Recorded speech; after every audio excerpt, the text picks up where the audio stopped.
Hi, my name is Daniel Arriaga and I've been a character artist at Pixar Animation Studios for over a decade. During my time here, I've worked on such films as Up, Ratatouille, WALL-E, Toy Story 3, and Wreck-It Ralph, among others. In my class, Characters for Animated Film with Daniel Arriaga, we will examine the differences between characters for film versus characters for TV. I will teach you my tips and techniques for understanding shape language, distilling character, creating memorable cinematic moments, and much more. My lecture videos are all pre-recorded, so you'll be able to access them from wherever you are in the world. Each lecture includes an assignment which you can do and submit to me. You will then receive personalized video feedback from me in which I will critique your work. You'll see me draw over the top of your assignments as I talk about what you did well and what you can work on and how you can make your design stronger. I would be happy to also answer any comments or questions that you leave me. The complete lesson plan for the class is available on Schoolism.com. I will be giving each student my personal attention, so space is limited. Register today.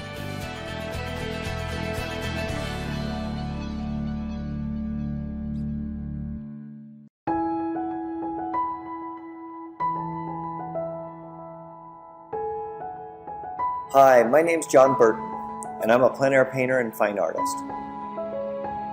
My work comes from a simple ambition to experience as much of this world as I can and celebrate the beauty I witness in a poetic way on my canvas. I have a great passion for the splendor of nature and for art. I've worked decades studying the effect of natural light in environments all over the world. And it's from this passion that I've created this course, Environment and Light. If you also would like to take your art outside, in your own town, or capture your travels in paint, or simply want to understand environments and light better as you create digital worlds, my class can help. I look forward to sharing my personal techniques and philosophies with you. Sign up or subscribe today.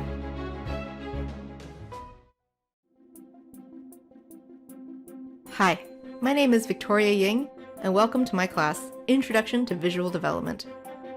I worked on the films Tangled, Wreck-It Ralph, Frozen, Big Hero 6, and Moana as a visual development artist. And now, I'd like to share some of the things I've learned with you. The art of visual development is more than just technique. Design is about thinking, and in this 9-week course, I will teach you how to think and design with intention. As artists, our primary goal is visual communication. In this class, we will focus on the principles of design and give you an overview of the skills needed for effective visual communication.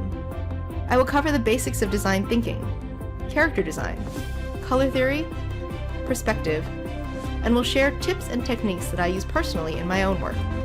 I hope you'll join me on this journey. I'm excited to share my process and my work with you. See you soon on Schoolism.com. Hi, my name is Jamila Knapf, and welcome to my class, Story-Driven Illustrations. I'm an independent artist from Germany, and over the last few years, I have been fortunate enough to work on my passion projects full-time and to create illustrations that are personal and meaningful to me. But my college degree is actually in teaching, not art, so I'm excited to bring these two things together and to share my knowledge with you. In this 8-week course, I am going to be walking you through the whole process of creating an illustration, from start to finish, from generating ideas all the way to adding final details. We will be covering technical things such as perspective, composition, and coloring light, but also topics that are more process-oriented, like how to deal with a blank canvas, how to use reference, how to handle revisions, and how to evaluate your own work. My main goal is to break down the process into manageable chunks so that you feel confident in painting complex scenes. Each lesson is accompanied by an assignment to put the principles that we're talking about into practice. And if you follow along, you will learn how to compose images that establish an emotional connection, and you will have 3 finished story-driven illustrations by the end of the class. The course is basically an overview over everything I know about illustration, and I can't wait to pass all of that on to you. Sign up today at schoolism.com.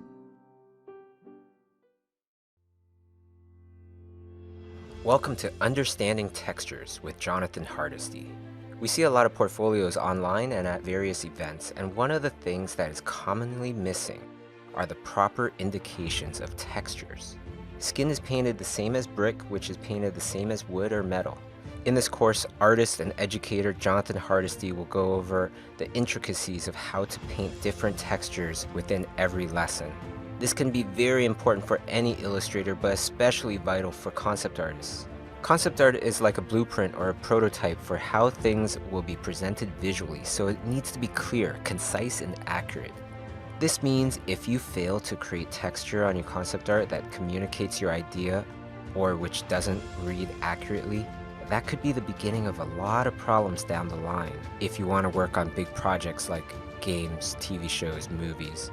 In this course, Jonathan breaks down the complexities of texture. He will teach you how he categorizes the signature characteristics of various textures so that they will read well, are easy to understand, and expand our artistic libraries.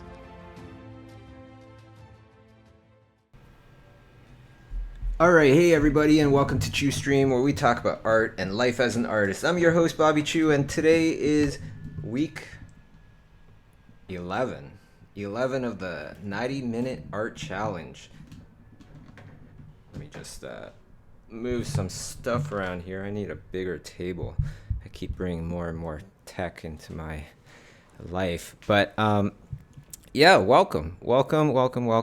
So what do we do during this stream? Well, we have 90 minutes to create an illustration based on the image given. This week's image is a lovely bird. The interesting thing about this, I thought, was just the colors. If you look at the shadowy area, you can see that big dark patch casted on the wing that's further away from us. It's very blue, very, very blue. And then everything else has this tinge of warmth to it. So I thought that was quite interesting. And just this creature in general, I thought was kind of interesting too, right? So why don't we go to the video? All right, so I actually did a video of this. Let's see here. Boom, boom. Get to that in a second. Also, I want to mention, okay, yeah, so just a little setup here. Obviously, this is not this week's image, right? But the whole entire point here is to paint something to the point where you can really understand it. You really have absorbed it, and now you're just painting it from your knowledge, the knowledge that you've gained, right? And so that's what I'm doing in this video. I painted this a bunch of times. I painted this hippo a few times in various versions as well. Right now I'm creating something where it's like for my digital painting class I'm working on, and I'm using this study to kind of double things up a little bit. That's one of the secrets to getting more stuff done, is just doubling stuff up. Hello, I'm gonna mute this person. Okay, cool. They muted themselves. We also have people on Discord. I wanted to mention that for a second here. Okay, so we have Patricia on Discord, managing Discord, and you can join Discord right there. There's the address, and you can go to the details of the video to get to that as well if you missed it. All right. And last thing here. Is there anything else? Oh, last thing is I want to show a couple amazing versions of this week's inspiration and some previous weeks as well. Okay, so we got this one right here. This is by heavyweight here, Hirschwald. I don't know how to pronounce your name. I'm sorry, but I will learn eventually, I'm sure. Definitely worth a follow. I've been following him. Really, really cool work here. Deserves a nice plug. And he does other art as well as the 90-day or the 90-minute art challenge. And that's kind of like the point of the 90-minute art challenge, is that it doesn't cripple you. You can still do other things. You can see, wow, he just did a whole diagram of like anatomy and all this stuff. Same person there. So right on. Big shouts out to him. Definitely looks like he's picking up a lot as well as he's working on these images. This is so cool. Steampunk monkey. From this image right here. Maybe we can mute the people on Discord there until we're going to talk to them. Awesome. Thank you, Patricia. Here's a little lovely example from the very first challenge 12 or 11 weeks ago. That was the very first subject that we sketched together. And then this one, beautiful. This Mary, fantastic job. Your own version of this beautiful study, Miss Priestley by John Singer Sargent. So wonderful work. And you can find all of these things. You can look up everybody's stuff and see how everybody's kind of doing things by just searching 90-minute art challenge, hashtag 90min art challenge, I should say, on Instagram or Twitter or whatnot. All right. So that was fun. That was good. Let's go back to the video. All right, so this video here, I just wanted to kind of explain my approach because I don't recommend this approach to everybody. First, I'm going to paint this thing with a base color of white. I'm imagining this as a white creature, and so I'm just going to paint it as such. The whole entire point of that, and I'm going to put lighting everywhere, okay? It's going to be abundant. The whole entire point of this is because in my digital painting class that I'm also doing this for, I'm going to be giving this little hippo to everybody to paint from, like a 3D coloring book, right? You create your own colors for the creature and everything, and then you add on the lighting as well, and we'll be going through different scenarios and things like that, and talking about how light bounces around, how there could be subsurface scattering through the wings, and all sorts of fun things involving a cute little chubby hippo. Okay, so why don't we go on to I also want to mention that the streams are at a different time now, right? So I'm changing the weekly stream time to Mondays and Thursdays. It's just working out a little bit better for me. Also, I noticed my buddy Aaron Blaze, he streams on Tuesdays and Fridays, so go check him out. I didn't want to stream at the same time, and it's working out way better for me doing Mondays and Thursdays instead of Fridays. Last thing I want to mention is that I'm going to be trying Zoom for a while. I hope you don't mind, Patricia, but the whole entire thing with Zoom is that it's made like there's webinar functions there. So I can have like 100 participants. They could all have mics, but then we could do things like, does anybody have a question? Raise your hand, and then everybody can press a button to show that they raised a hand. I could just turn on that one mic. They're ready to go. They can talk, so on and so forth, asking questions in the chat, and should be good. Should be fun. That's going to be next Monday. All right. Let's go to some Discord questions. Do we have any Discord questions on the stream right now? If there aren't, I just want to say hello to my wonderful friend and moderator, Patricia. Thanks for joining in.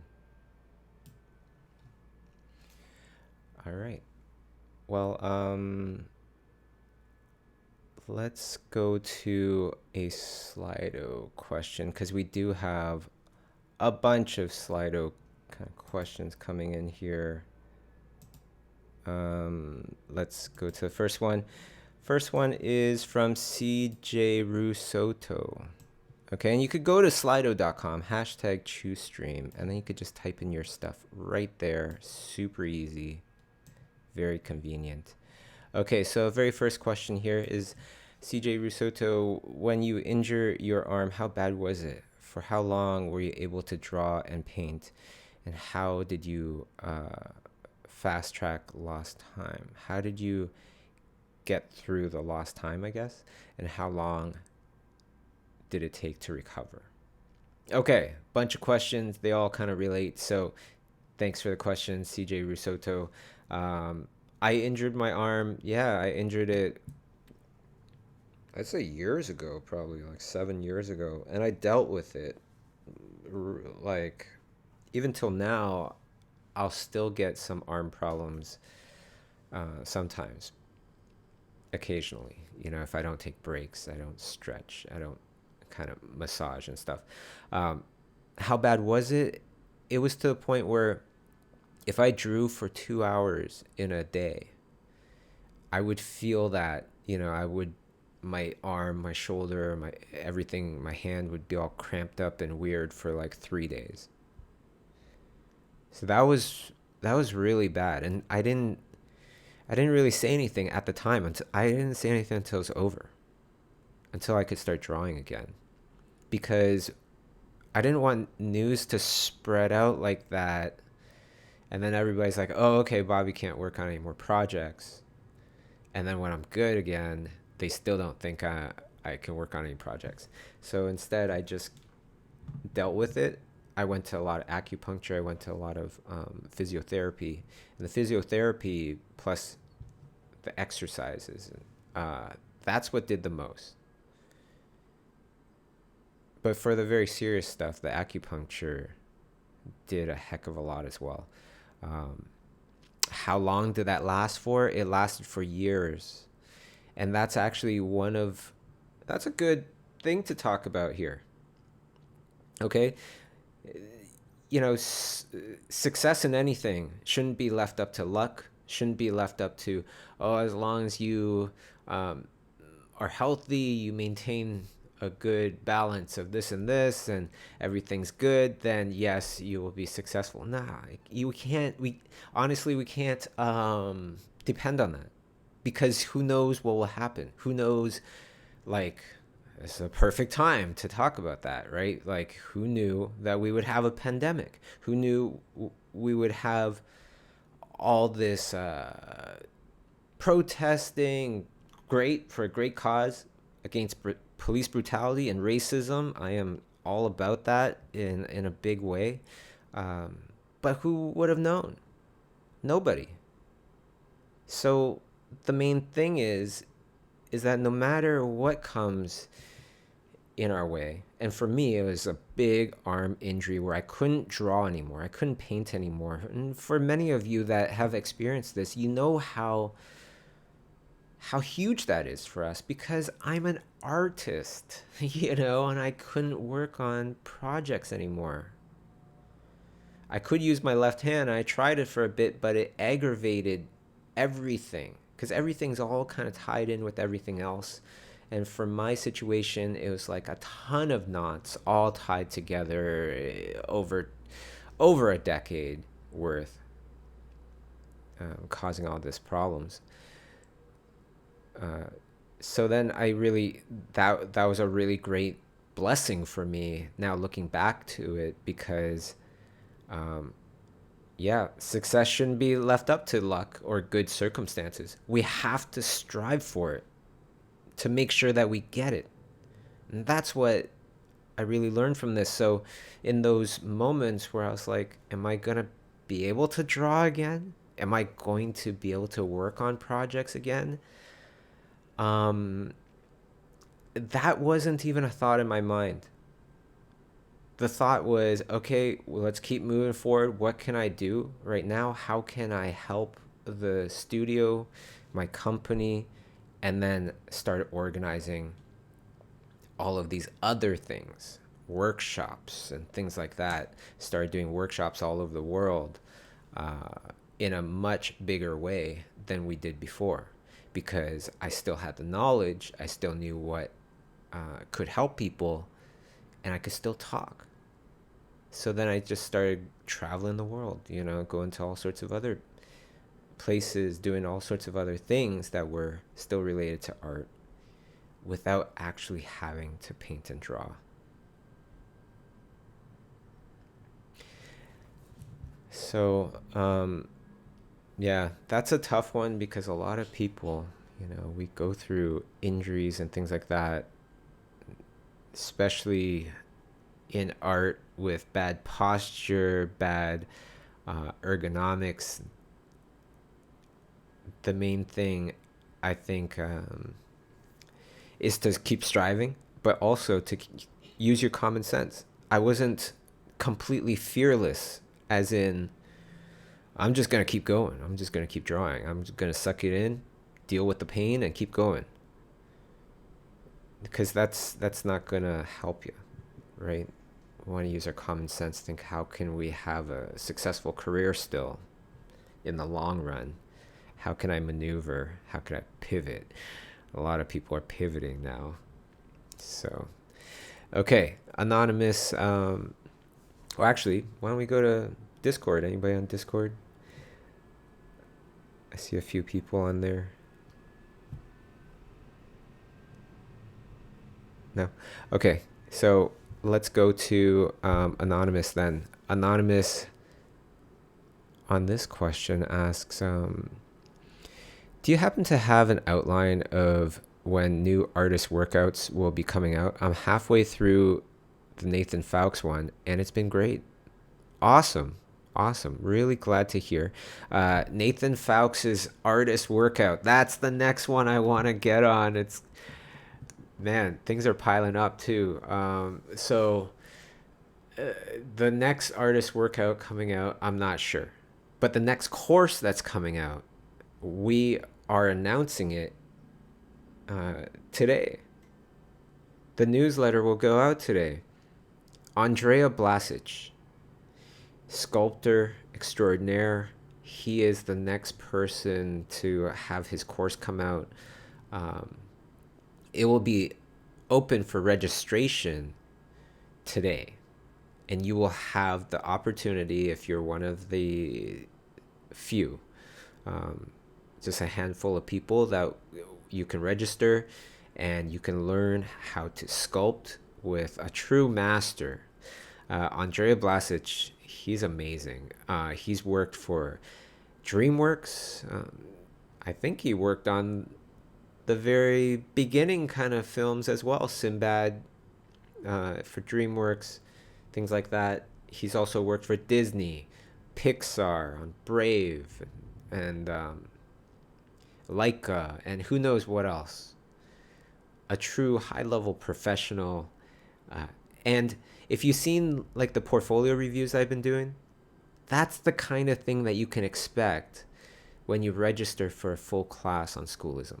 Because you'll do the assignments, you'll watch the lessons, and then you hand in the assignment. Now you're not gonna hand in a sculpture, but you'll take pictures of the sculpture and you'll hand those in, and then Andrea will talk to you about them, observe them, talk to you about them, draw notes over top of them, giving you personal feedback for your specific skill level, your specific strengths and weaknesses.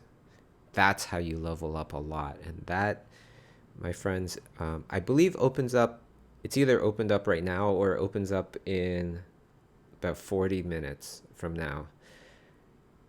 So that's a good one. All right. Thanks for letting me plug this really awesome class that I've been waiting a heck of a long time for. I think we've been waiting about like 3 or 4 years when he first started it. All right. And that's why we don't put an exact schedule onto a lot of these classes, because all these people that are doing these classes, generally they're all working professionals. You never know what's going to come up in their schedule and in mine. We can give approximations, but on the other hand, look how many courses came out this year for Schoolism. Just in this year, there's been I think the Craig Mullins sci-fi painting with Craig Mullins came out this year. Then there's Andrea's that's going to come out in just a bit, just a few weeks. Registered today. Nikolai Lockerson,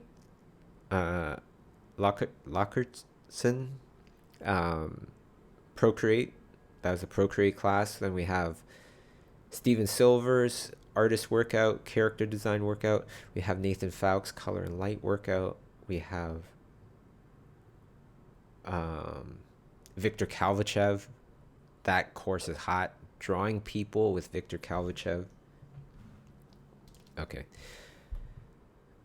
Why don't we go on to our Discord people? I see all these Discord people there. Anybody want to hang out, chat, say anything? Hey, Patricia. How are you? Yeah, good. Sorry, I had like some sound troubles, so I couldn't hear you.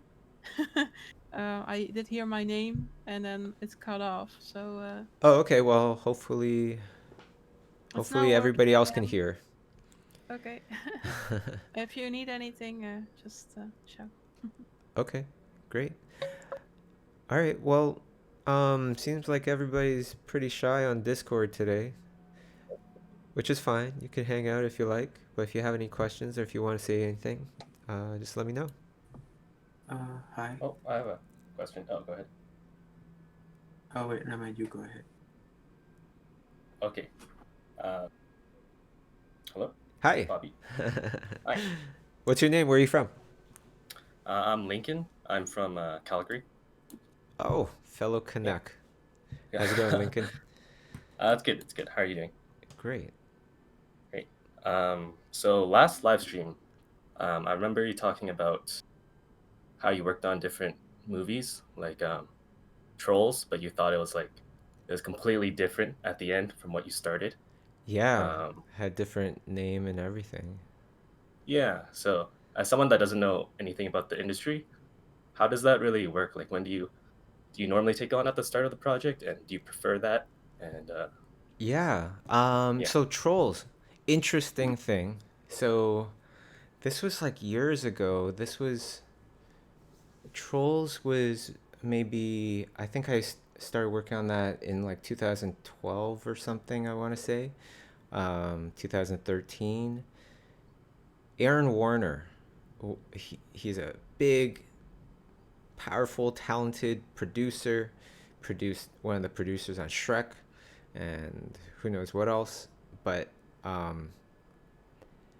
so he was doing something for DreamWorks at the time, and it was a movie called Truckers at that time.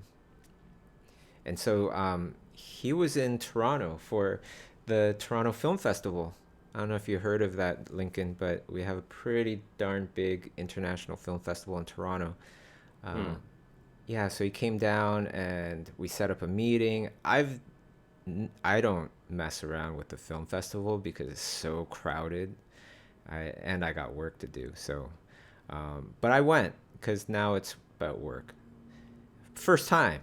And that's my whole entire point. The first time I go downtown, there's a ton of people, and all surrounding this hotel, because I guess a lot of the celebrities are staying in this hotel, right? So I go to park in their parking lot. And that actually, for everybody, I don't know if they changed it now, but that's an extremely good way to get into the hotel where all those celebrities are. You actually just park in the parking lot and you go into the hotel. I didn't have a badge though. People will try to escort you out. Almost ran over, I think it was Nick Jonas. As I was like rounding the bend, he popped out of nowhere, and yeah, I was like, oh my god. But anyways, I get into the place. This guy the security person is like asking me, what am I doing here? Standing there for a while, and I'm like, I should be here. I'm having a meeting here. And then just before I get kicked out, Aaron Warner comes around and he's like, Bobby, is that you? I was like, hey, how's it going? And then let me stay and did my meeting. And then I was on this funny film called Truckers. It was a live action film at first. That was the intent of it.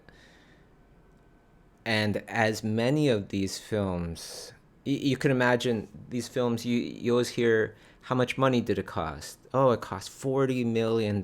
Oh, this one cost $100 million. Oh, Avengers cost, $400, $350 million or something like that. Well, the thing about all these films is that you don't usually get that budget from pitching, and then you have this great idea. Hey, I have this great idea, Lord of the Rings, give me $300 million and I'll make all 3 films. No, they'll be like, okay, I'll give you $100,000, put together a little crew, bring me back some story and some visuals, right? And you pass that and they go, okay, here's, $1 million, here's $5 million, let me see more. And slowly, if at any point, you can imagine there's so much money getting put into these things. At any point, if the people get skittish, if they get nervous, boom, the project, a lot of times it's done. And then perhaps it gets picked up by some other team, somebody else that comes along, or the people with the purse strings. They're the ones that retool the team and they go, this isn't working. Let's put together a new team. And then that new team, that production designer, that artist, that director will start to select their own artists again, perhaps.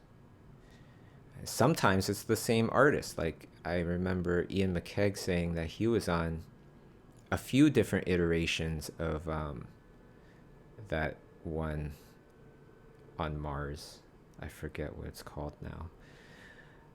But it was by Andrew Stanton. In the very end, Jon Favreau was the one that started it. I've also seen when, okay, we got this far. We showed a proof of concept. We spent $5 million of their dollars. And then they go, okay, great. This is looking good. We're going to set you up with a bunch of meetings. You need to pitch this to these 4 stars. It needs to be Ben Stiller, Jim Carrey. I'm just making these up right now, but they'll give you like 4 stars. And if you don't get any of those stars, then you better have a good reason. Or else your stuff might get shelved again. So right. Yeah, making a movie is kind of like you're making a movie, you're trying to entertain people, but you're also trying to instill confidence in all these very skittish people that are putting in a lot of resources to make it happen. Yeah. And like the convincing the stars, isn't that also kind of what happened with the Willy Wonka and the Alice in Wonderland with Johnny Depp? Yeah, well, that was really cool because we got the call where it was like, Tim Burton needs some concepts of Johnny Depp as the Mad Hatter. He's going to meet up with him this weekend. And so we did a bunch of concepts, and then the Monday they announced Johnny Depp signed on to be the Mad Hatter. And we're like, wow, we kind of had a little bit to do with that, which is really neat. Yeah, but, you know, I don't see that as being the thing that pushed them over the edge, you know, because they work together all the time. Yeah. Thanks for that, Bobby. It was really insightful. You're very welcome. Yeah, you're very welcome. I'm just going to continue on from Lincoln's questions there, because that is a little bit of a topic. Johnny Depp and Tim Burton have worked together a bunch of times. Well, same with so many other people, right? So many other people have worked with the same people on various projects throughout their career. And so what I found was, when we start to get into the movie industry, it was like, I worked on this project, now I go on to this next project, and I see a bunch of familiar faces. And I know I was brought on there because I was on the last project with them. And, you know, we did well. Everybody enjoyed themselves. So, of course, they're going to bring together a lot of the same people that they enjoy working with. So you're trying to create these little circles of friends that are constantly doing awesome things.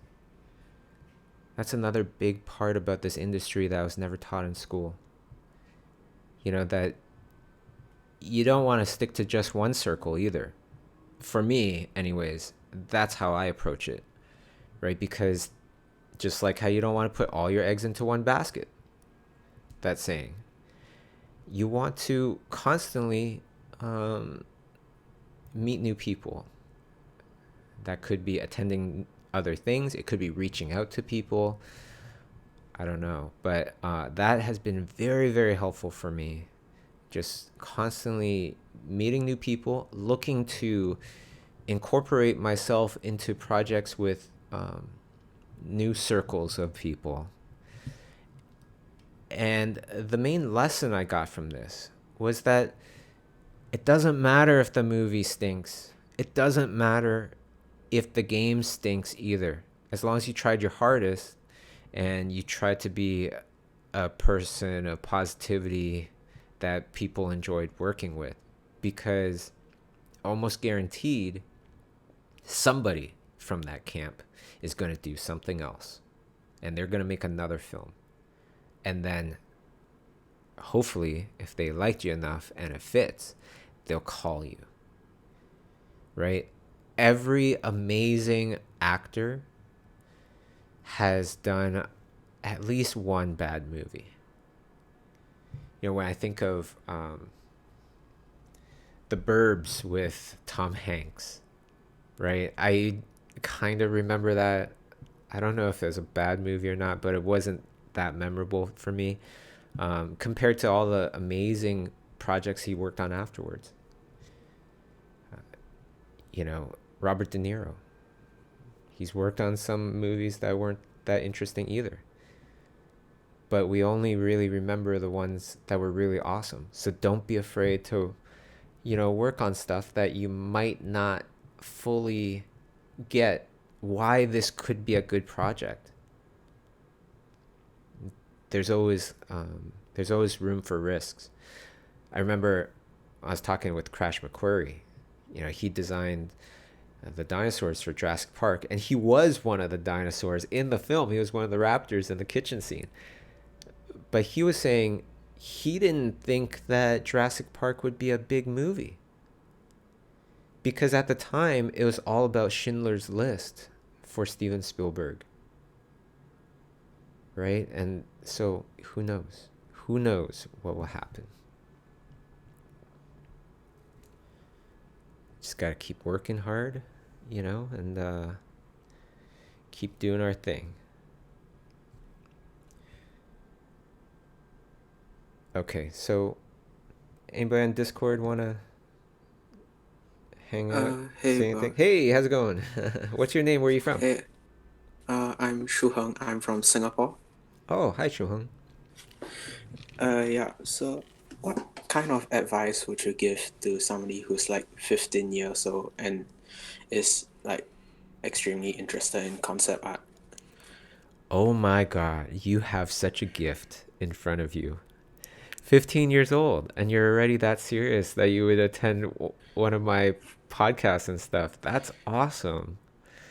Thank you. What I would do if I was you is I would study one artist at a time and get real fall in love with repetition, with studying, with more of the perhaps more boring type things that people would think are boring, like painting multiple different types of still lifes under the same little lamp that you have. That's how Dave Raposa got super good at lighting. I saw him when he was developing, and he had this group called Crimson Daggers, and he would always do these little still life setups and paint them.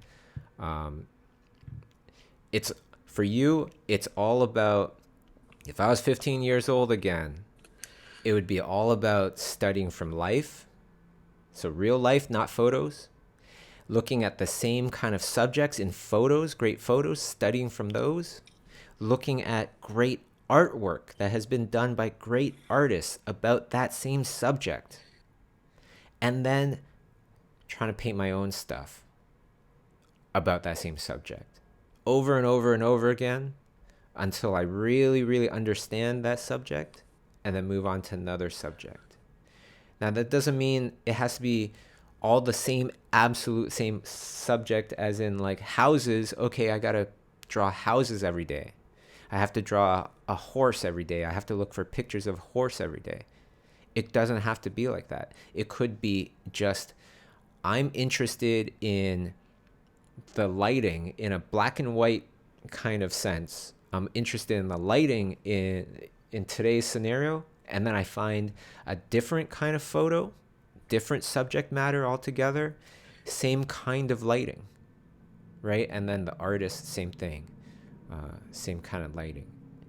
And I would keep doing that and keep trying to understand how to apply what I'm learning to my own stuff, and then move on to another person and another person.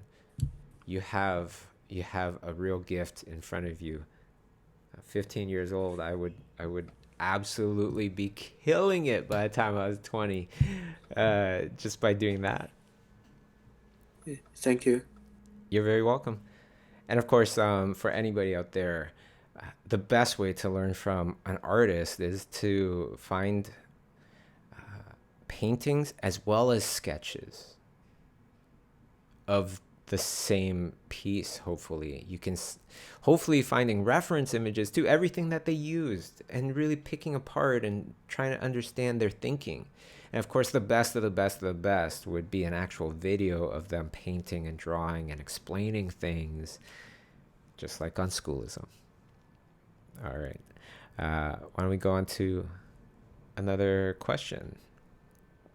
Somebody's asking on Slido, could you talk about what your plans for LightBox Expo are this year? Awesome. Yeah, so LightBox Expo, we're still doing this. It's happening. It's going to happen online. So for many, it's going to be actually really nice because now they can attend it when before they couldn't. You will also see the who's who of the art industry involved. Just like in the normal one, there's already so many artists that still want to be involved no matter what. As long as it's Lightbox, they're there. So that's going to be really fun, really exciting. The other part to this is that you will be able to select your own price. I hope people will pay, because it helps support what I'm trying to do here. But at the same time, I do understand that it is a messed up time right now. And I want to do, me and my partner, Jim, we both want to do as much as we can just to help everybody out there in the art industry, art community, especially during this messed up time, to provide something that will be uplifting and inspiring, we hope. So what does that mean? That means that you can register and choose your price. You can bring that price all the way to zero if you want, okay? And we're hoping that people will use it for the right reasons, and some people will be able to pay and then they'll pay. Well, I don't know how it'll go. It'll be an interesting experiment. Yeah, the other part about this is that we're going to also have portfolio reviews. We're going to also have studios, big studios involved as well. And a lot of fun surprises. So you'll see. There'll be also things that you can buy to help artists that usually sell stuff at conventions and can no longer do that. So we want to provide something for that as well. And you'll know way more as we get closer and closer to the event time. But the event will be happening same dates, okay? September 11th to 13th. Any other questions about that in Discord?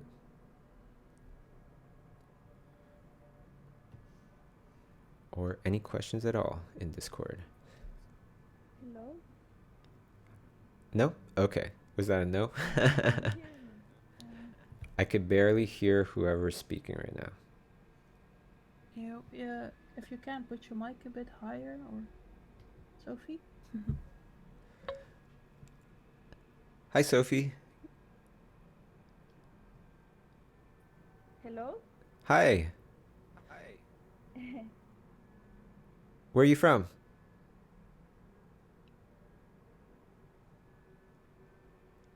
Hello. Hello? Can you hear me? I am from... Yes, Oh, okay. Great. I am from Costa Rica. I'm sorry. I could barely hear you right now. Maybe you can fiddle around with your microphone and see if you can get it louder, because I don't think anybody will be able to hear you. I can't hear. I'm trying, but I can't. Okay, so feel free to come back in when you got your microphone a little louder. For now, maybe if there's anybody else, otherwise, let's go to Slido. All right, I'm gonna go to Slido. So Slido, we have here Anonymous. You know what? I can't help but to think about the 15-year-old artist that called in. To have that much interest at that young, you can do so much. Holy smokes. That could be the next big superstar, guaranteed. This week, I think on the weekend, this weekend, I'm going to be interviewing Pablo Dominguez. I think he worked on like Star Wars stuff and Captain Marvel and all these things when he was in his early 20s. Holy smokes, right? That's going to be really fun. You can never be too young to take art seriously. And if you're like me, if I knew what I know now, back when I was 15, even if I don't have the skills right now, I guarantee you I would be way better than I am now, because now it's like, it's not like I'm married to art, but art and I are one. It's more like we're conjoined twins, like Quado from Total Recall. The original with Arnold Schwarzenegger. And it's like this Siamese twin coming out of his chest. That's art to me. All right. Let's see. Anonymous, do you have any advice for a recent graduate in their early mid-20s? Didn't study visual arts or animation, whose goal is to break into the animation industry. Be patient, work hard, try to do things quickly, but at the same time, be patient. If you didn't study visual arts or animation and you want to get into the animation industry, that's absolutely doable. I don't know what your skill level is right now, but if it is more towards a very beginner skill level, then that would be my biggest advice, is just to be patient, and go get it. Yeah. Also, because you are in your early or mid-20s, especially because of that, or people in their 30s or 40s or 50s or 60s, 70s listening to this stream, don't compare yourself. Don't compare your life to others. That's been a huge thing for me. See what others are doing. That's very important. You want to be informed. But the best person to compare yourself to, it's yourself. Right? There's no point in comparing yourself to all these other 20-year-olds, mid-20s, people that are kind of like the best of the best and they're doing all these awesome things.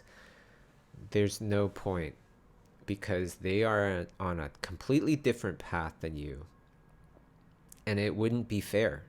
It wouldn't be fair for them to compare to your life and you to compare to their lives or their, their career paths.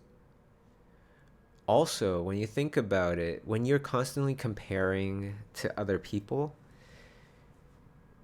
you can see how it can breed a lot of secrecy, a lot of holding everything in for yourself. And when we all kind of do that, then there isn't as much evolution, right? We won't be able to move as fast.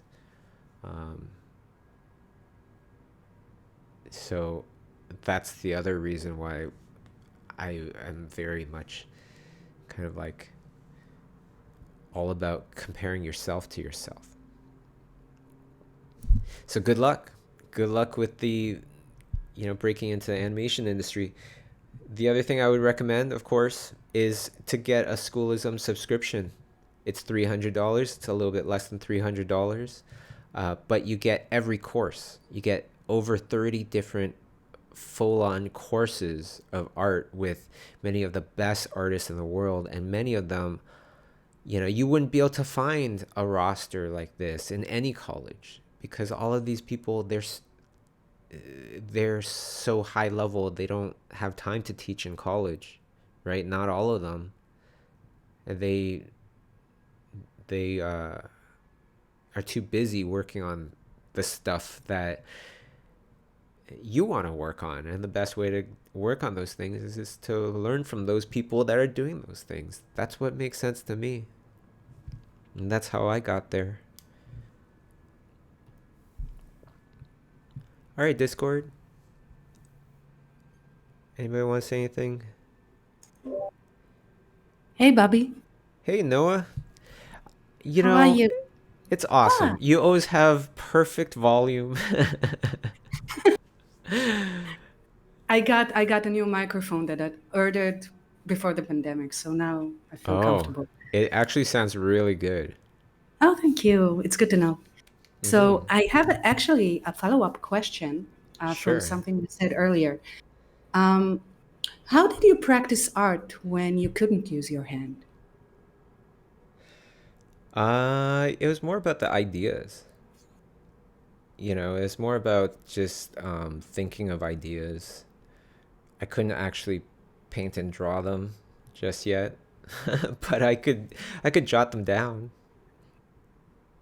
So when you mean jot them down, do you write in words, or do you do a little sketch like? Both. Yeah? Okay. Yeah, but then when I was sketching, it would be like less than a minute. I'd just sketch a little quick idea down, and then that's it.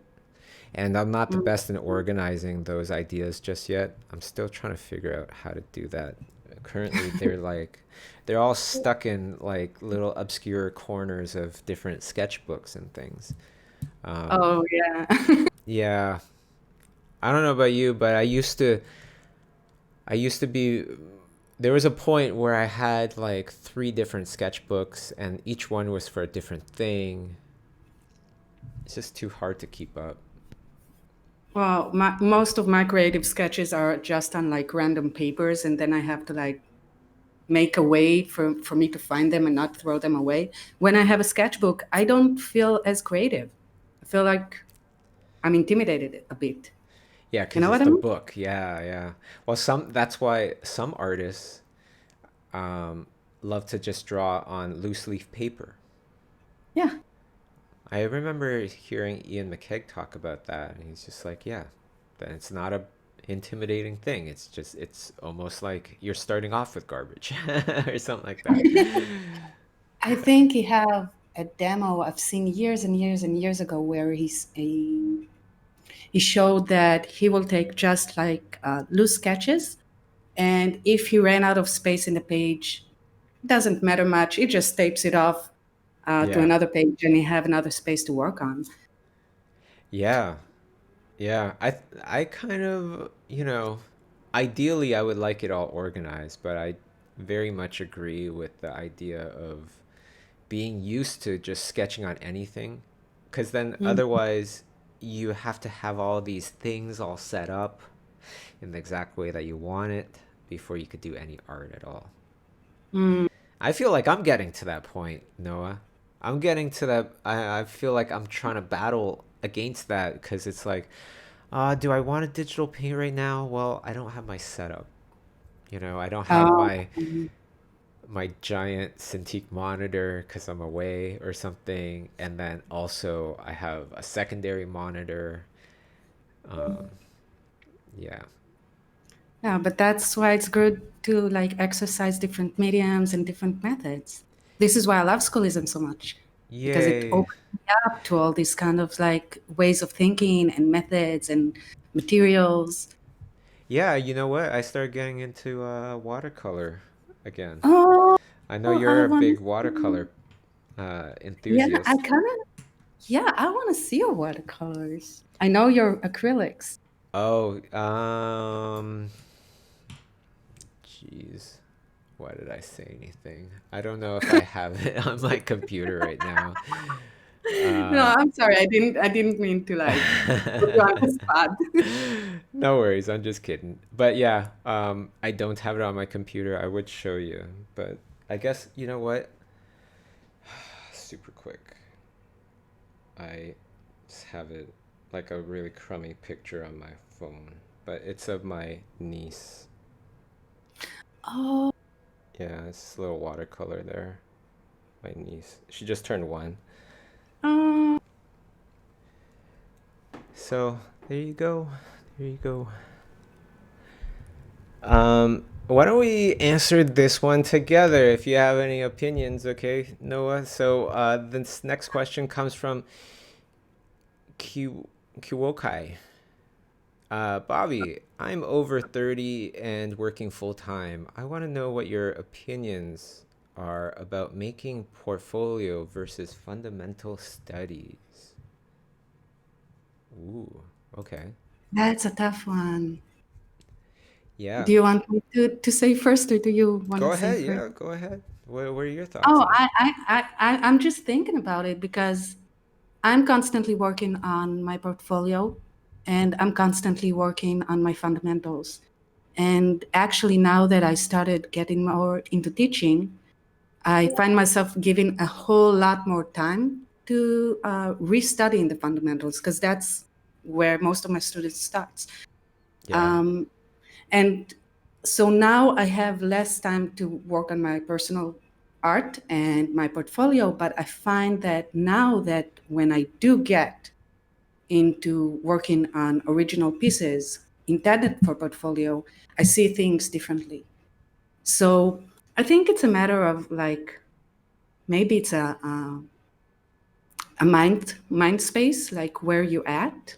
where you enjoy most things, because fundamentals, what they give you, if you have an idea and you don't have the tools to express it, what good it's gonna do for you if you're diving into a portfolio piece, but you don't have the tools to actually do it, you know? So I think that every time that I find myself like struggling, I will just try and figure out what am I missing? What can I, what resources can I pull up and study again in order to achieve that specific. Oh, I'm sorry, I'm getting stuck.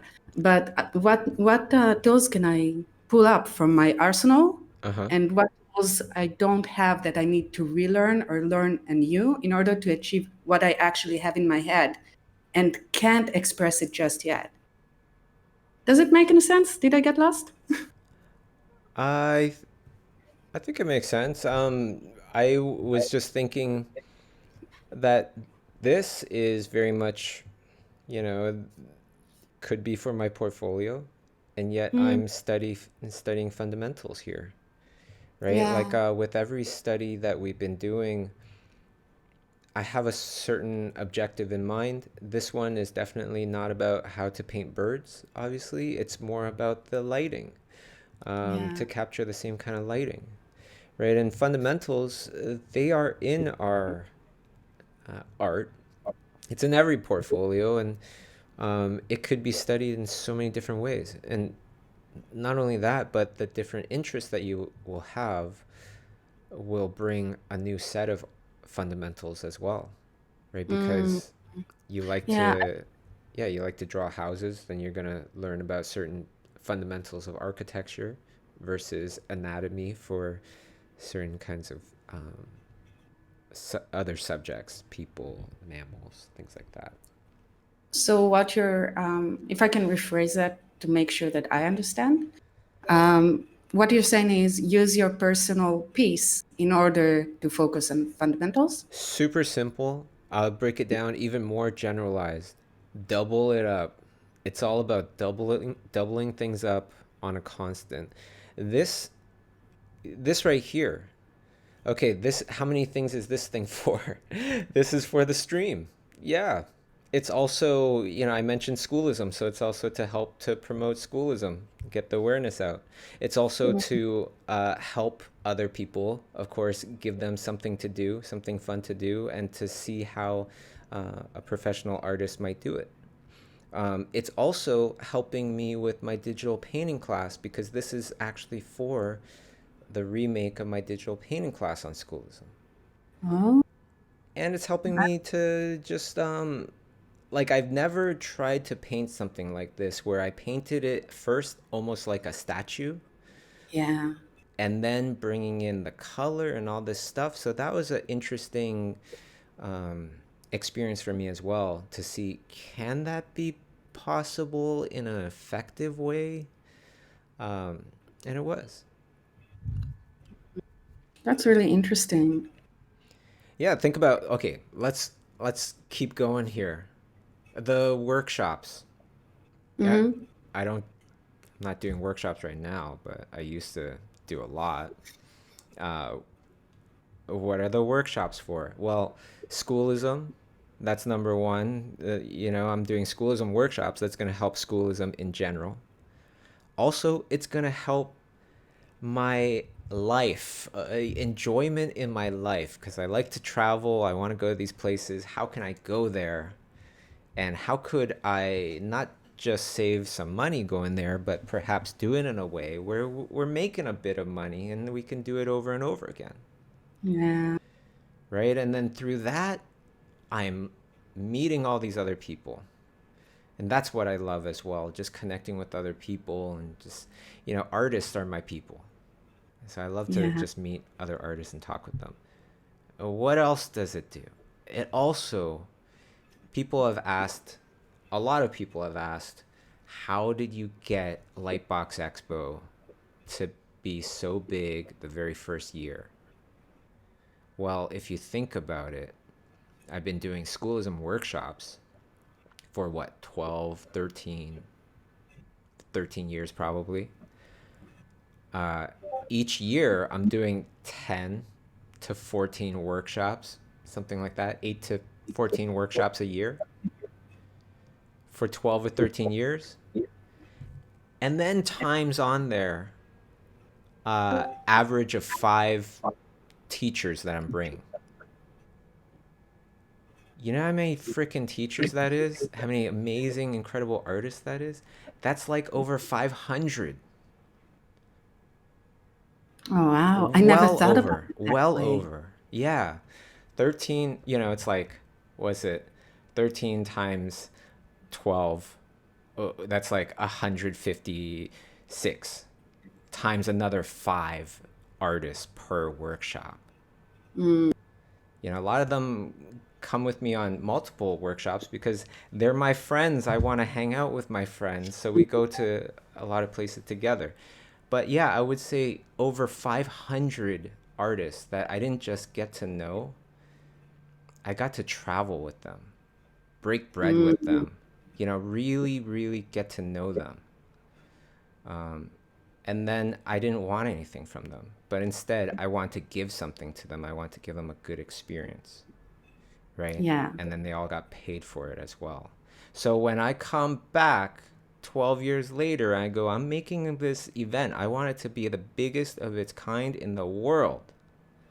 Can you come? I know you're super busy. What do you think they say? They say, I'm going to drop everything for you. I'm going to come. And that's exactly what they did.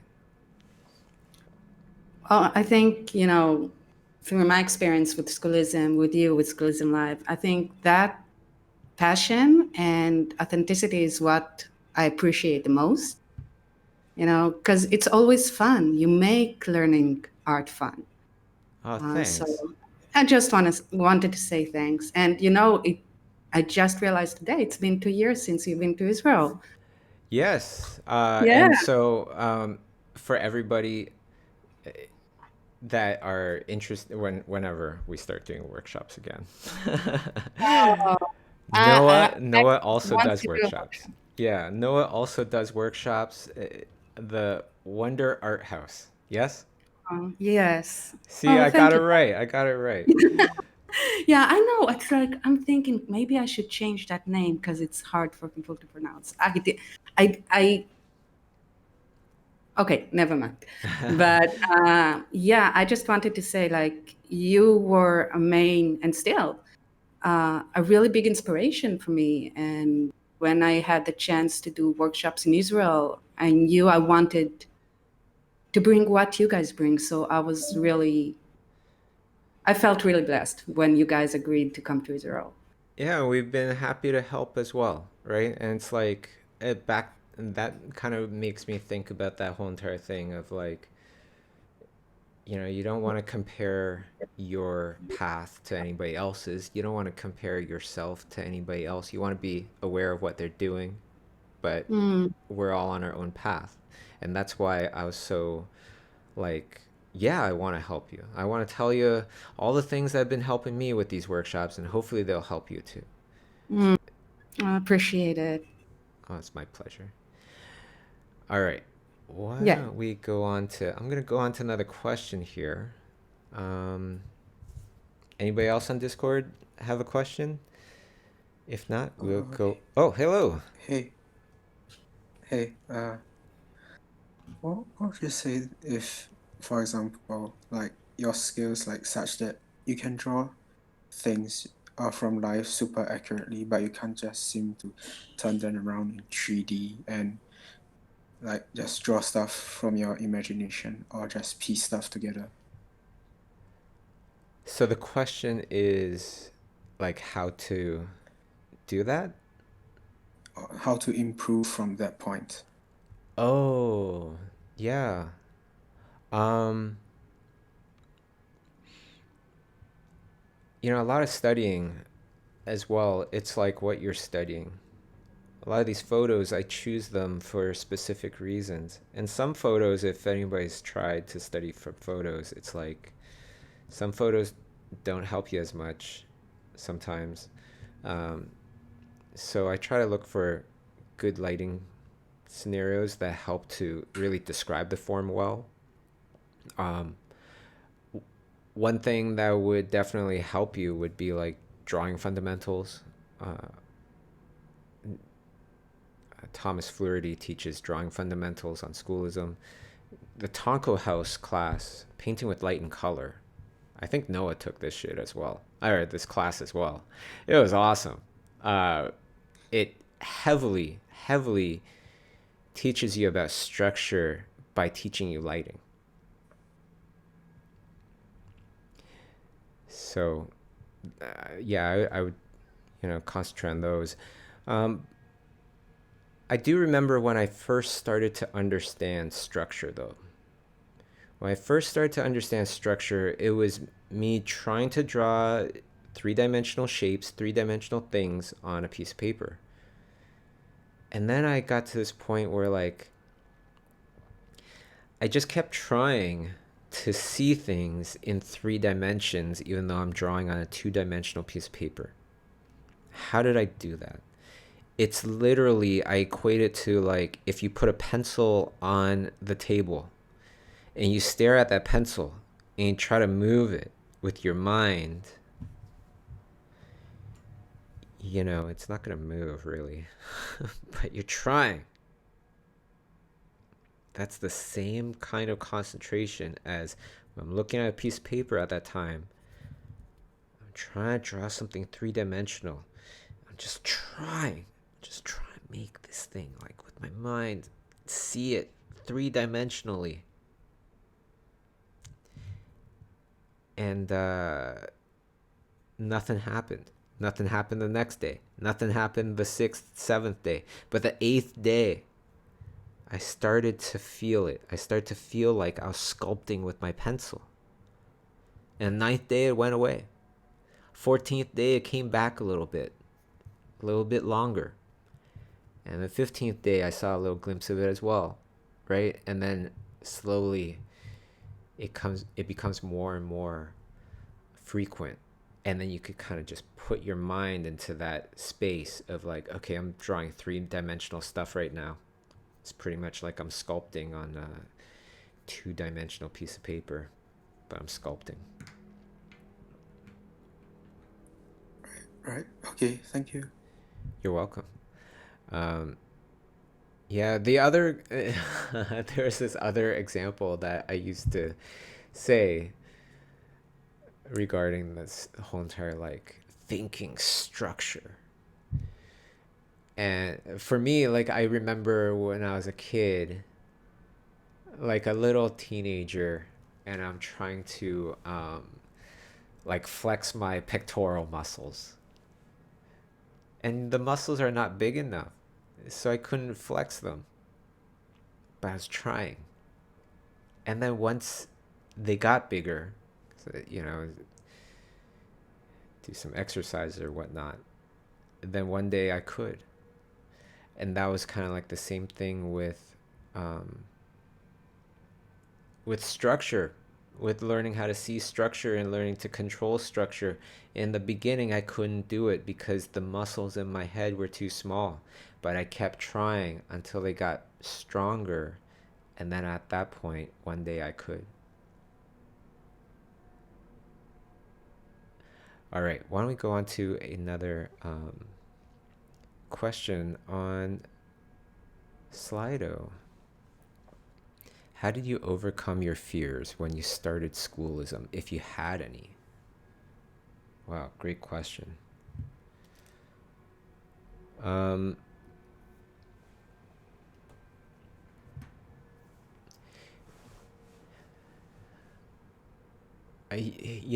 just try to turn off that voice in my head. First, I go, okay, is there legitimate reason to be fearful? Because having no fear is dumb. You will jump straight off a cliff, no problem, no fear. So fear is like fire to me. You need a little, but you need to keep it in check. You need to keep it in control. So I had the fear, absolutely. And then I bring in logic and I go, okay, logically, is this a good idea? Yeah, I still think it's a good idea. Okay, well then we gotta just keep going. And you just gotta turn off that that voice in your head. And we've pretty much, I think, most of us have all experienced this before. You're fearful of doing something, but you made the commitment to yourself. And now you're moving forward and doing it. Whether it's, I remember asking girls out in high school. Definitely had that fear, but then I would just go, okay, screw it, I'm just gonna do this. I'm gonna try to talk to this girl and see what happens. It's like that kind of a thing.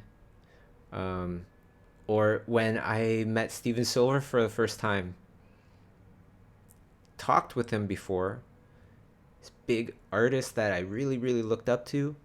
I said, shut up, Bobby, shut up all those other thoughts, all those other voices. We are going to talk to this person, and feet, let's go. And I started moving my feet towards him, and I remember thinking to myself, okay, here we go. Not knowing what I would say to him. And now, years later, he was one of the groomsmen at my wedding, one of my best buddies. Never would have happened if you just fell into the fear.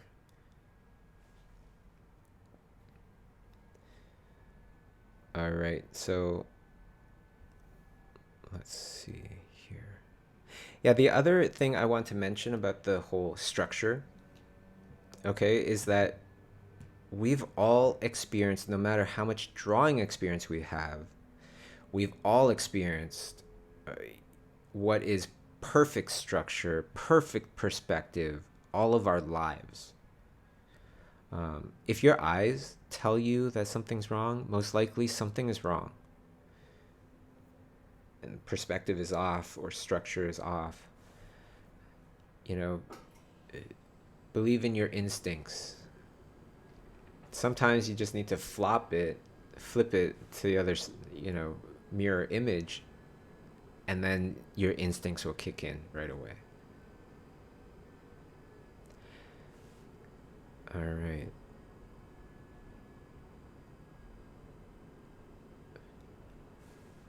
Hello. Just here to beg you that you get Fernando Peque as a teacher because I want to learn from him. Fernando, he's awesome. I've talked with him a bunch of times. I've actually talked with him about teaching on Schoolism, him and his buddy Pedro. Hopefully one day. We'll see. But there's a lot of amazing things coming out from Schoolism, that's for sure. In quite a short amount of time too. It's been really awesome. Okay, next one here is Anonymous. Do you think we need to change our art style to match the company that we'd like to be in? If I aim for Disney or Pixar, how should I work on my style? I would look for something that is complementary to their style, but still has very, a lot of sprinkles that talk about you as a person and the things that you like, your own art.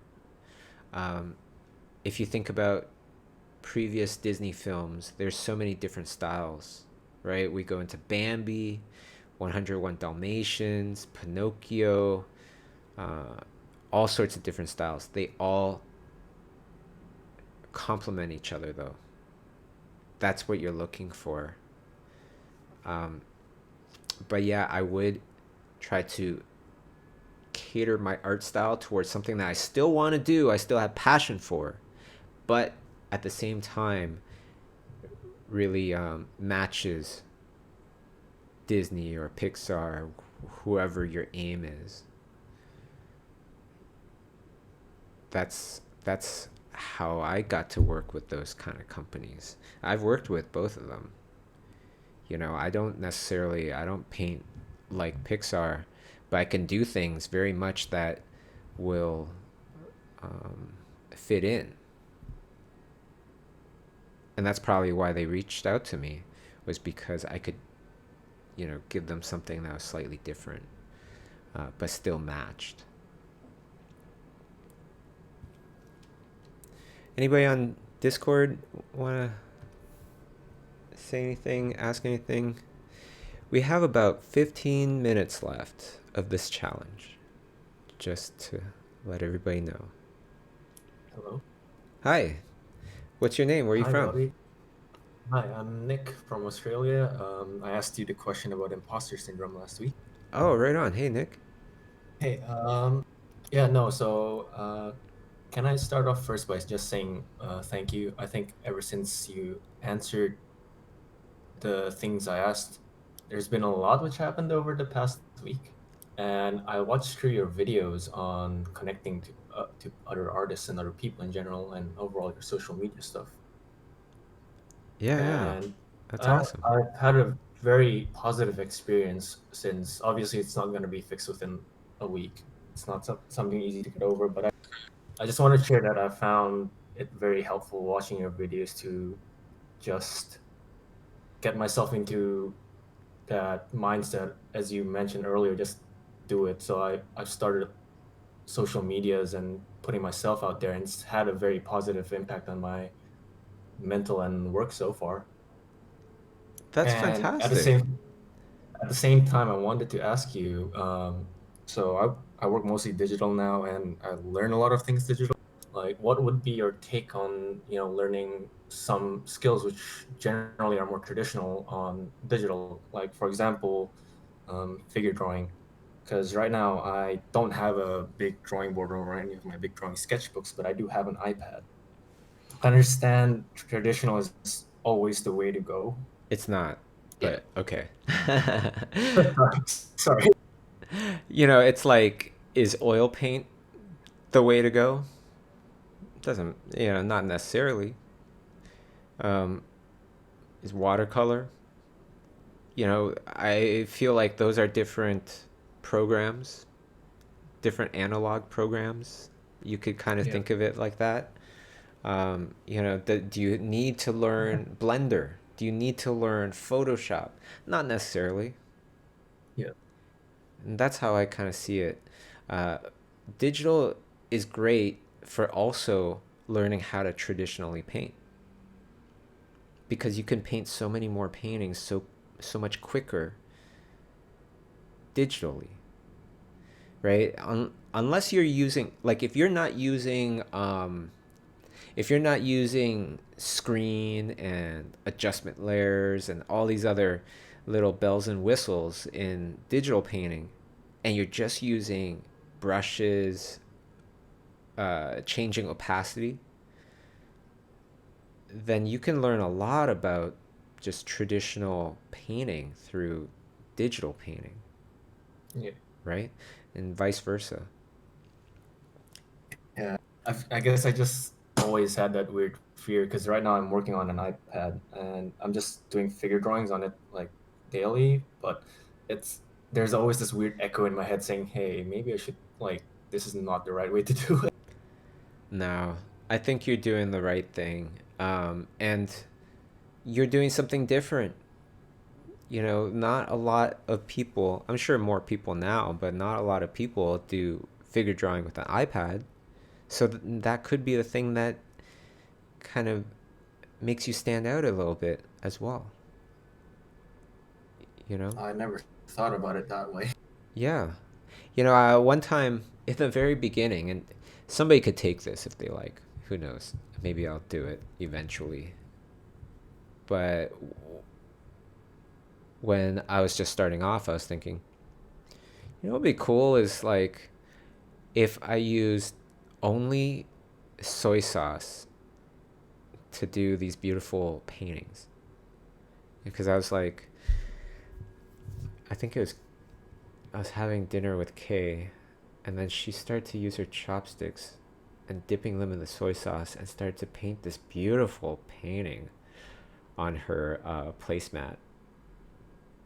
And then I was like, wow, I should totally steal that idea and do my own soy sauce paintings, except specifically to create art, not just to doodle while we're having dinner. And that would, bring me kind of differentiate me from other people a little bit more. But it was very hokey. It was very like just a trick almost. So a gimmick. So I didn't end up doing it. But I think it could still be very effective. It could be cool. People could totally notice that. Yeah. That reminds. Sorry, I did a project once where I had to design something, and I was using broccoli and soy sauce as well. So I've kind of taken that idea. Yeah. I was there you using go. it to print out silhouettes and making brushes out of it. So I guess that could always be a gimmick. Yeah. No. Thanks for answering the question. And yeah, once again, I think the videos are so helpful, and I just wanted to say thanks from last week. Oh, my pleasure. Yeah, I'm so glad because like I feel kind of helpless a little bit just sitting here just watching all the craziness of the news and everything. Like I want to do my part, but I want to do things that are positive, with a positive energy, even though I very, very much support the protests and everything as well. Completely. Yeah. Yeah, putting my art out there, talking to artists which I initially feared talking to, and just being positive and trying to encourage everyone I can see on social media has been an extremely positive impact on myself, and it's helped me gotten a little bit over my imposter. Oh, that's great. Right on. Yeah, thanks. You're welcome. Yeah, thanks for the question as well. All right, we have about, what do we have? We have like maybe 10 minutes or so left. So I want to go to, wow, this question is almost virtually like the question that we just went over about imposter syndrome. Anonymous, what would you say to the 16-year-old Bobby Chiu? Holy smokes. I'd be like,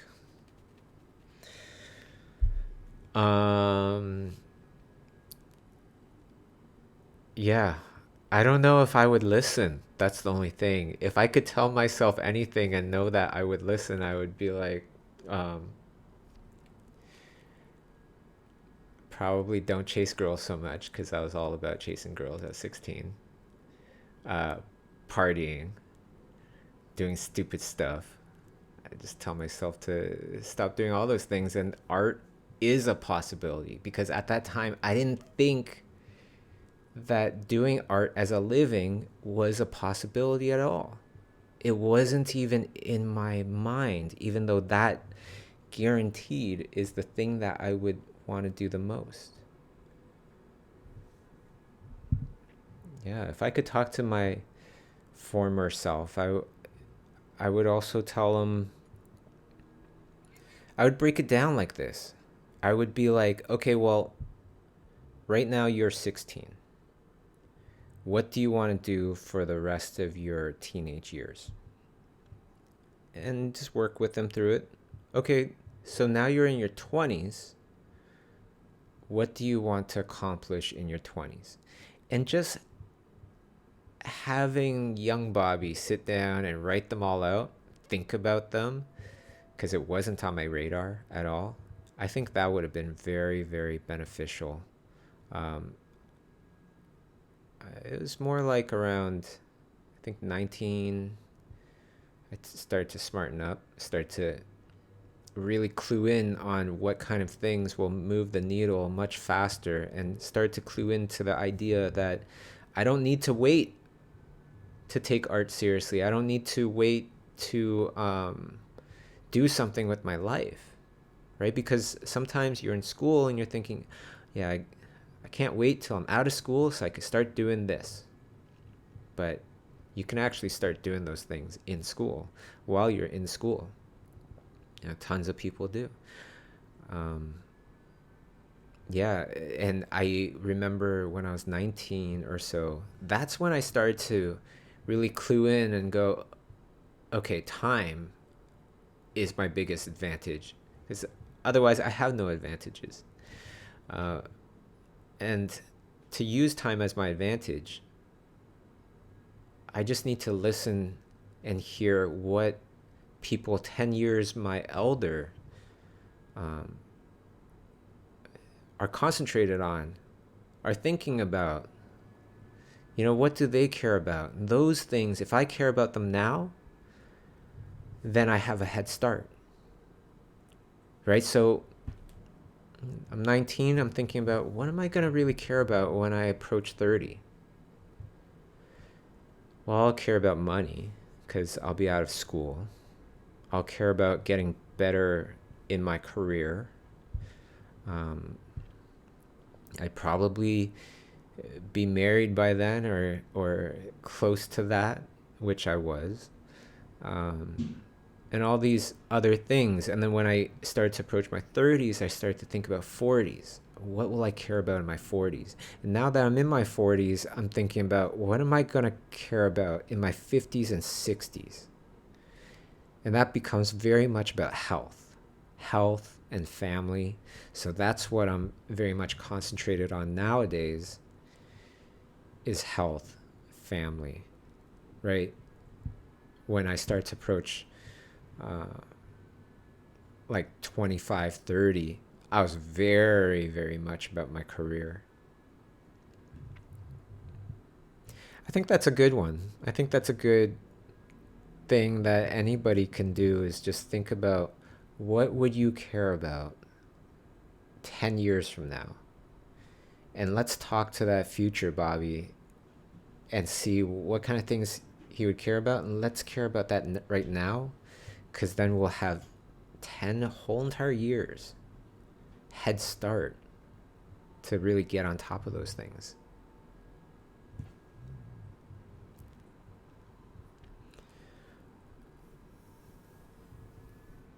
All right, so we are getting close to finish. You can see my little hippo birdie here is getting very, very close, much closer to the original study. So my little three-dimensional coloring book kind of did work. And it's going to be really fun for those of you that will be trying it out when, or taking the course when I'm done this digital painting class. This is actually lesson 9. This is the final lesson for the course. So I expect that course should be out towards the end of this month or next month, I'm thinking. Yeah, but anybody else on Discord that wants to chat, say anything? Yes. Hi, what's your name? Where are you from? Stan, I'm from Belgium. Hello. I have a little problem Okay, sure. with my drawing style. When I learned myself to do anatomy, sorry for my English, I started drawing comic book style for my colors with pencils, but I now when I want to draw in my own style, but how have you tips to find your own style? Because yeah, style is really, it's all about, okay, there's like quick styles, I think, quick styles that come in style for like a year, 3 years, and then becomes out of style. And then there's the styles that last much longer. I feel my own kind of, in my opinion, great styles are built on a lot of great foundation, a lot of great knowledge. So what I like to do is I try to learn as much as I can, so then I'll be able to have all of these different options in my head. And when you have a lot of different options in your head and you want to create something, then you will only pick out the things in your head that you like. And then when you put it down and you paint the bird with those kind of things in mind, all of a sudden that bird speaks about you and is in a style that is much more towards you and your tastes. And so with style, I find like it's all about learning as much as you can, a lot of it from all the great artists that you admire. And then you start to think, how do these different artists, what they do, relate to each other, and how one person does something relates to how another person does it. And then observing from life and going, how does that work? Why am I seeing that? And then relating that back to, well, that artist did this to express that. And go, oh, okay, I understand how their interpretation relates to life itself. And you start to pick out things that you like about how people do things and what you've observed in life itself. And you mesh that all together, and it becomes an amazing style that speaks about you as a person. Does that make sense? Yes, thank you. You're very welcome. A lot of people out there, you can kind of think of it as, how do I create an original dish? You know, how do I cook an original dish? Well, first you have to have a lot of ingredients. You won't use all those ingredients, just like how you won't use all the knowledge that you have about art in every single painting. You will pick out the right ingredients, put it together into something that you like.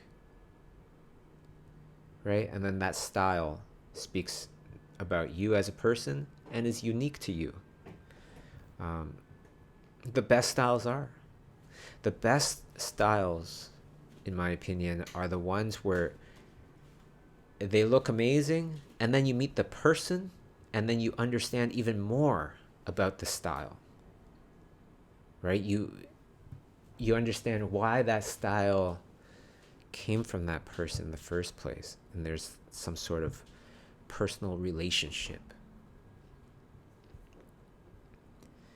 All right. Anybody else in Discord?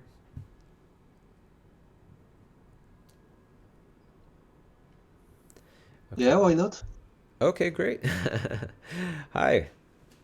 Hi. I don't know if you hear me well. I can. What's your name? Where are you from? I'm Got. I'm from France. That's why I have this accent. Wonderful. Lovely. And I would like to ask you if you have some tips to have your first job. Oh, yeah. That's a good one. My first art job was, I wasn't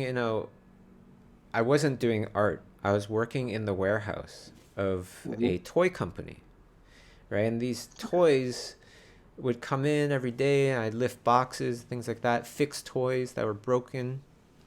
And these toys were like Batman toys, Spider-Man toys. The new Star Wars films just came out in the 90s or whatever. And that's what got me interested in movies. But I was working in the warehouse.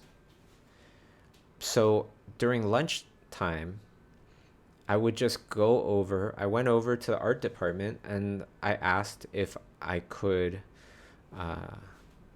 help them with anything. I'm interested in art. I want to learn how to do stuff in the computer. And so the person sat me down and goes, yeah, I need to do these things. So if you do this and this, you could try it.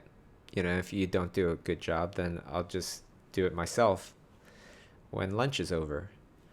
And so I just kept going back, you know, learning this new program called Adobe Illustrator. Right? And learning this other program called Photoshop 3. And they came out with this new function called layers. Whoa. Right? So after a while, I just worked there, studied, tried things, you know, on my off time. All the other time, I'm working in the warehouse. One day, I bring over a box of broken toys that I fixed, and everybody's like running around like crazy.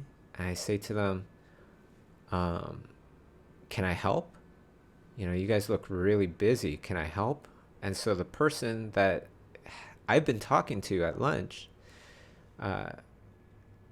looks at the art director and goes to her, yeah, let the kid try. I've been teaching him some stuff. And so I was 17, and they sat me in front of a computer. And then I started doing that. And then next thing you know, they moved me out of the warehouse into the art department, 17 years old, designing toys for Pixar and Star Wars and stuff. So cool. Yeah, and the lesson there is really, it's life doesn't give you what you deserve, it's what you negotiate. Right? And you never wait for somebody. Some people don't have to, and luck just finds them. I'm not one of those people. I'm the type of person that is like, okay, nothing is happening to me right now. I'm going to make something happen. Yeah.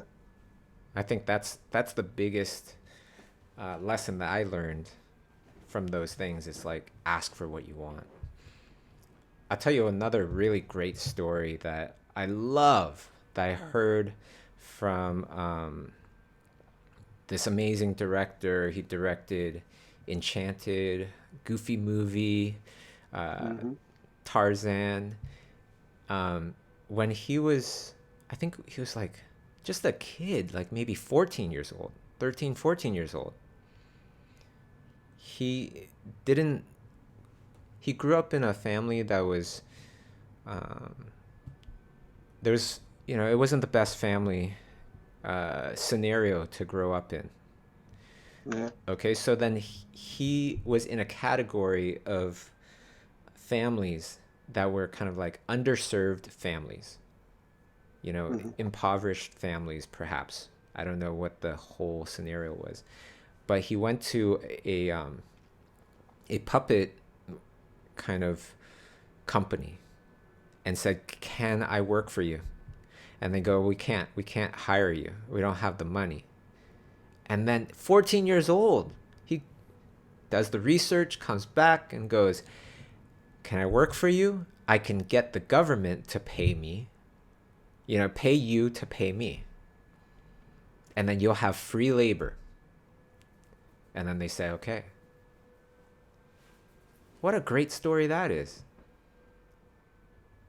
Right? Well, the government accepted to he did the pay him? research. Yeah, he did the research and found, okay, I think he was like approved as like a welfare family, already needs government assistance. So he looked up programs and things like that, something to that effect, and did all the research, did all the work, and gave it to them and said, yeah, if you fill out these things, then the government will pay you to hire me, and you won't have to pay me. The government will, pay you to pay me, and then I'll also help you. What a great story. Right? He also designed Ursula from The Little Mermaid and Flounder, character designer. How did he get into directing? He just asked. He let it be known that he was interested in directing. Well, I don't know what to say. Yeah. And a lot of these things, it's not like it happens right away. It took a lot of time before that kind of stuff happened. But it really is like, there's too many people that maybe sit around and they go, that person, he didn't pick me. Oh, I'm so upset. That's not fair. Why would he pick that other person? This and that. It's like, well, did he say anything? Say something. And yeah, so you said something too. You called me and you asked your question, and hopefully that helps, Oh, it's not even for me, it's for everybody. It's just a question that's interesting me, of course. But I thought it could interest other people too. Well, Gott, yeah, that's fantastic. I'm so happy to hear that. I miss France very, very, very much. Well, come on. I know. If only there was a magic window, I can just grab a tarte de framboise from the bakery and have it with my coffee. Yeah, but I miss all my friends over there. And time goes by super fast. So this stream is done. I want to thank everybody for tuning in. I want to thank my wonderful Discord host, Patricia, for hanging in and again, helping everybody with their questions and everything. And I'll talk to you guys soon. Thursday, I'm going to be doing portfolio reviews. For everybody on Schoolism subscriptions, you will find a post in the Facebook group of Schoolism subscriptions where you can sign up for the portfolio review, as well as I will be doing some, questions and portfolio stuff with the rest of the audience as well. All right, everybody. Have a great day and stay safe.